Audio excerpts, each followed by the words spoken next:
Good morning दोस्तों। आज BSc second year की अगर हम बात कर लें तो बीएससी सेकेंड ईयर का शायद रियल एनालिसिस का पेपर आपका हो चुका है, मैथमेटिक्स का। अभी डिफरेंशियल इक्वेशन, न्यूमेरिकल एनालिसिस के पेपर आपके बचे हुए हैं। तो हमने सोचा अगर वो पेपर आपके ऑप्शनल पेपर होते हैं, ऑप्शनल से मेन ऑब्जेक्टिव पेपर अगर आपका आता है 2 घंटे का, ब्रज यूनिवर्सिटी अगर एग्जाम लेने के पक्ष में है, इस उद्देश्य को अगर ध्यान में रखा जाए तो अगर 2 घंटे का पेपर होता है तो ऑप्शनल क्वेश्चन आने के चांसेस रहते हैं। अगर ऑप्शनल क्वेश्चन नहीं भी आते हैं तो भी आप जानते हो कि भाई कि मैक्सिमम 10 नंबर के क्वेश्चन तो तब भी आपको एग्जाम पेपर में मिलते हैं।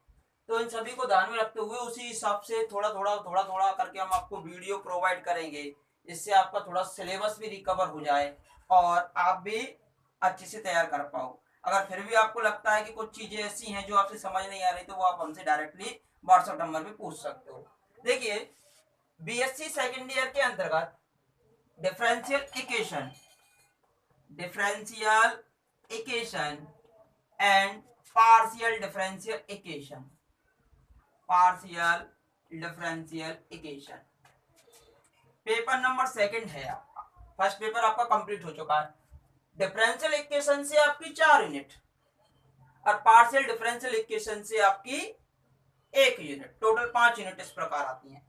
और देखिए, डिफरेंशियल इक्वेशन में यूनिट नंबर फर्स्ट और सेकंड और इसकी यूनिट नंबर फिफ्थ लगभग सेम सी पड़ती हैं। तो वही सी एफ और पी आई इसमें निकालना होता है, वही सी एफ और पी आई यहाँ भी निकालना होता है। जनरल सॉल्यूशन आपको यहाँ भी फाइंड करना होता है, वहां भी फाइंड करना होता है। लगभग सिमिलरिटी होती है। तो डिफरेंशियल इक्वेशन की फर्स्ट और सेकंड यूनिट जिससे आती है, पार्शियल की भी वो आसान तरीके से फर्स्ट यूनिट को आसान तरीके से सॉल्व कर सकता है। अब देखिए, डिफरेंशियल इक्वेशन और पार्शियल डिफरेंशियल इक्वेशन होती क्या है, पहले तो इसके बारे में थोड़ा सा हम आपको बताएं, क्योंकि डेफिनेशन सभी इंपॉर्टेंट हो जाती हैं। कोई भी डेफिनेशन एग्जाम पेपर में पूछी जा सकती है।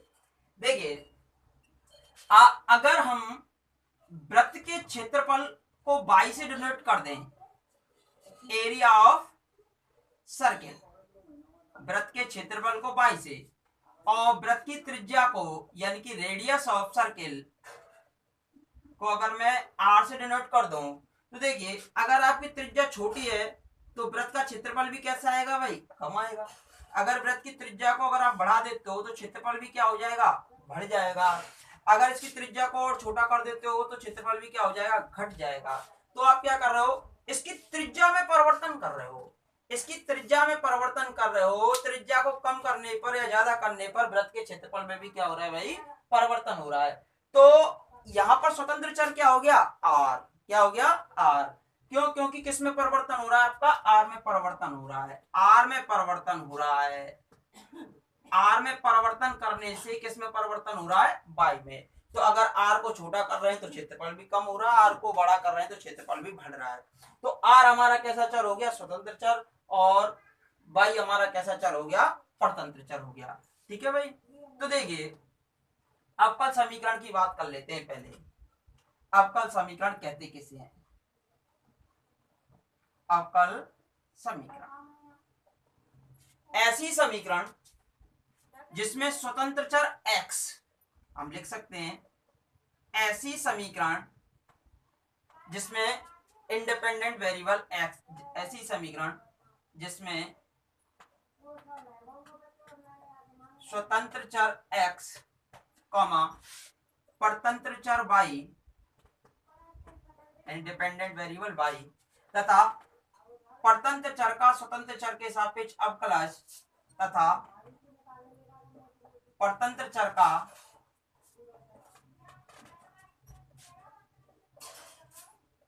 स्वतंत्र चर के सापेक्ष अवकलज गुणांक, अवकलज गुणांक।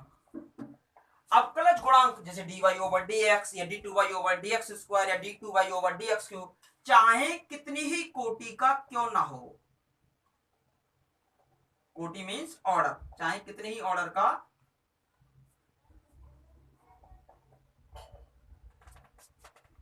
ऐसी समीकरण जिसमें स्वतंत्र चर x, परतंत्र चर y तथा परतंत्र चर का स्वतंत्र चर के सापेक्ष अवकलज गुणांक विद्यमान है,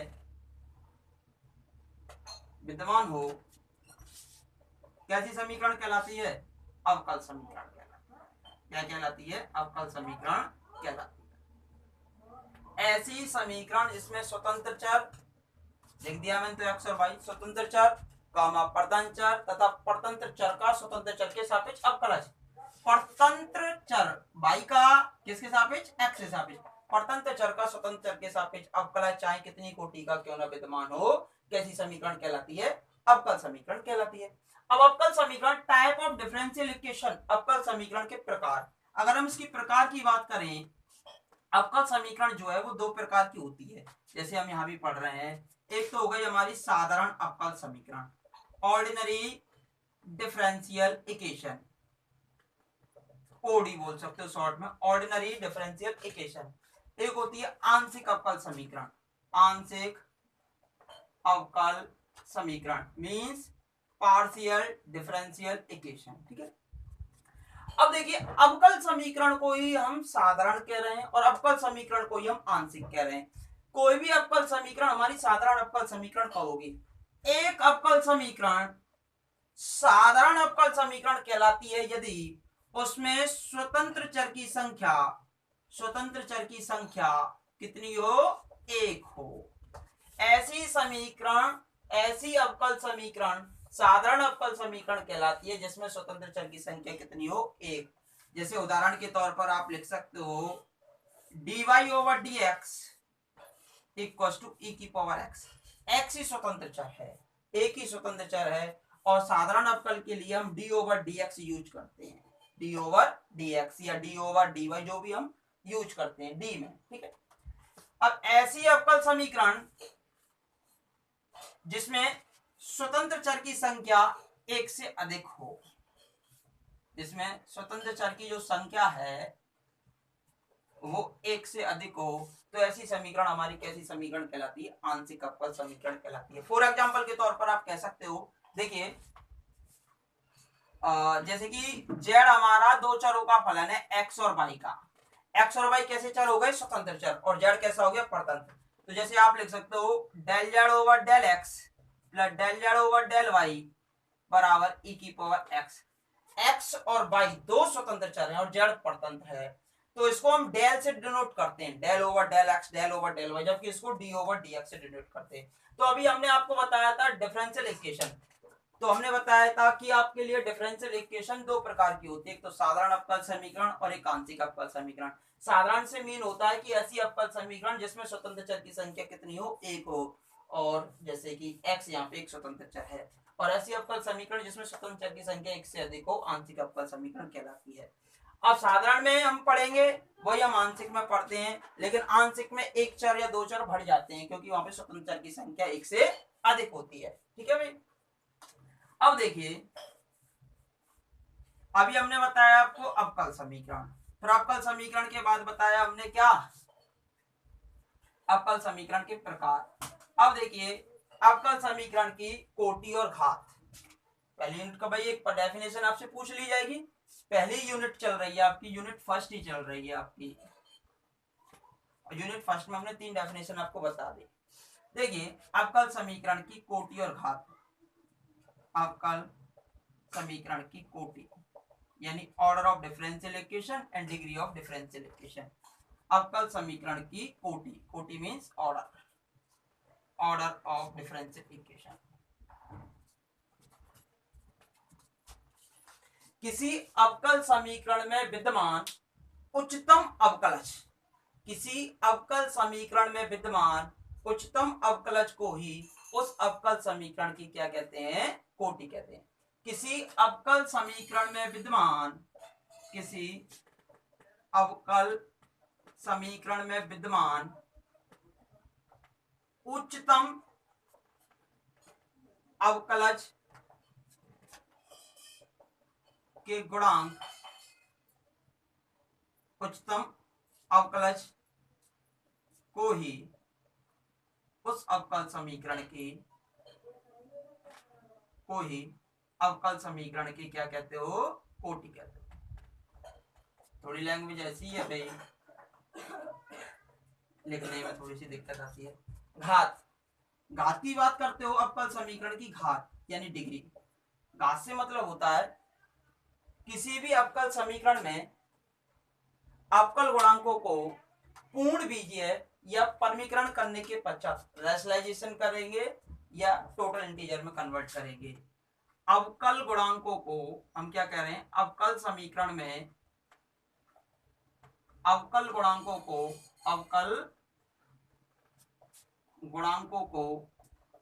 पूर्ण बीजीय या परमीकरण रैशनलाइजेशन परमीकरण करने के पश्चात विद्यमान उच्चतम अवकलज पर घात ही अवकल समीकरण की घात कहलाती है। घात ही अवकल समीकरण की घात कहलाती है। तो हमने क्या कहा, किसी अवकल समीकरण में विद्यमान उच्चतम अवकलज जितना भी हाईएस्ट डेरिवेटिव होगा भाई उसकी कोटि कहलाती है। और हाईएस्ट डेरिवेटिव पे रैशनलाइजेशन या परमीकरण करने के पश्चात या पूर्ण बीजीयकरण करने के पश्चात उसमें जो विद्यमान हाईएस्ट घात होगी भाई उस अवकल समीकरण की क्या कहलाती है, घात।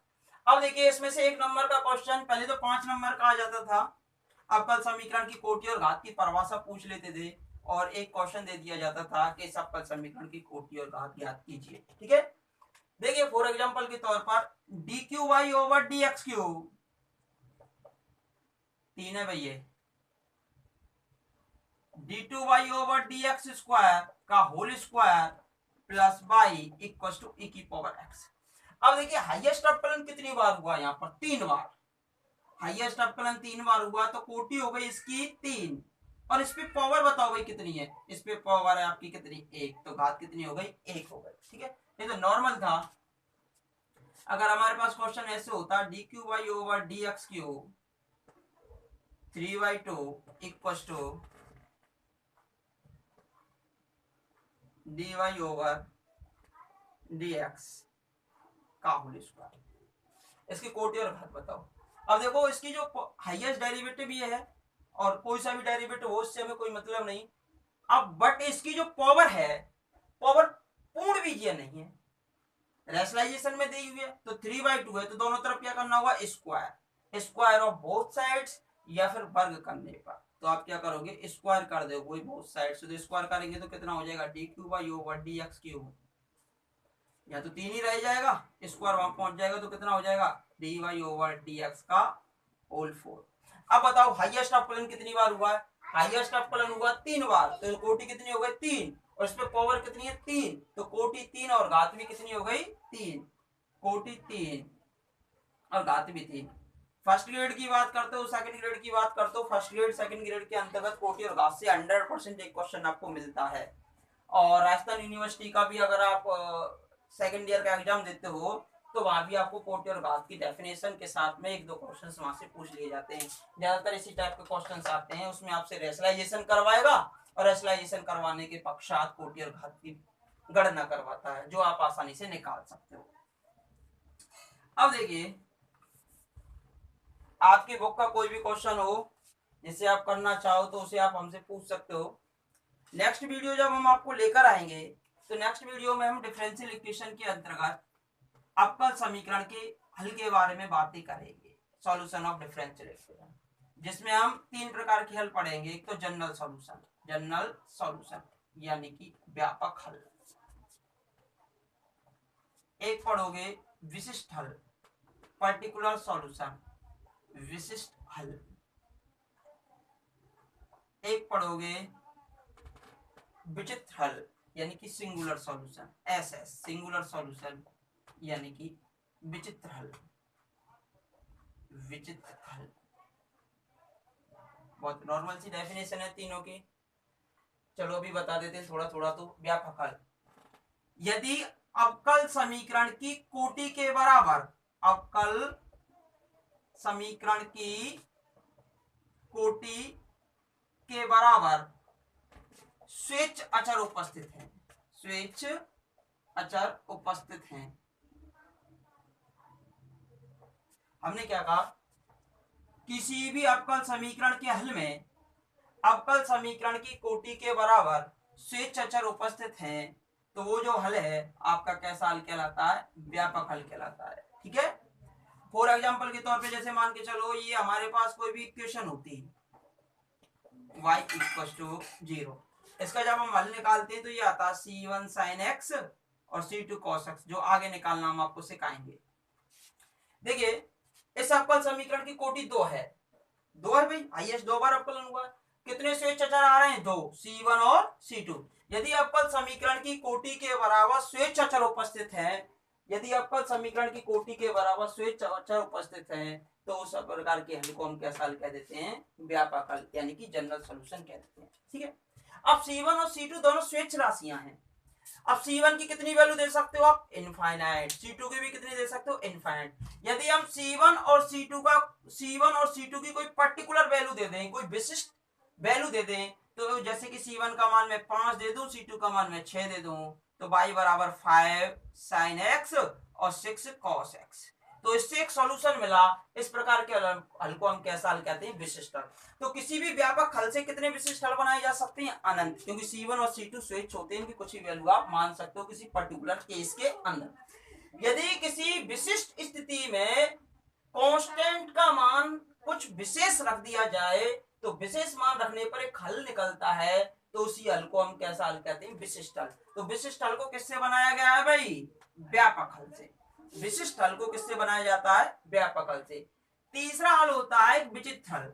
कैसा हल होता है, विचित्र हल। विचित्र हल किसे कहते हैं, एक ऐसा हल जिसे व्यापक हल से बनाया नहीं जा सके। हमने क्या कहा, व्यापक हल से कितने विशिष्ट हल बनाए गए थे, अनंत विशिष्ट हल बनाए गए थे। लेकिन विचित्र हल क्या है, एक ऐसा हल जिसे व्यापक हल से बनाया ना जा सके, परंतु ये वाला हल किसको संतुष्ट करता हो, डिफरेंशियल इक्वेशन को क्या करता हो, संतुष्ट करता हो, सेटिस्फाई करता हो। तो ये कानूनी तौर पर क्या हो जाना चाहिए, इसका हल हो जाना चाहिए, और हल होगा तो इस प्रकार के हल को कैसा कहेंगे, विचित्र हल।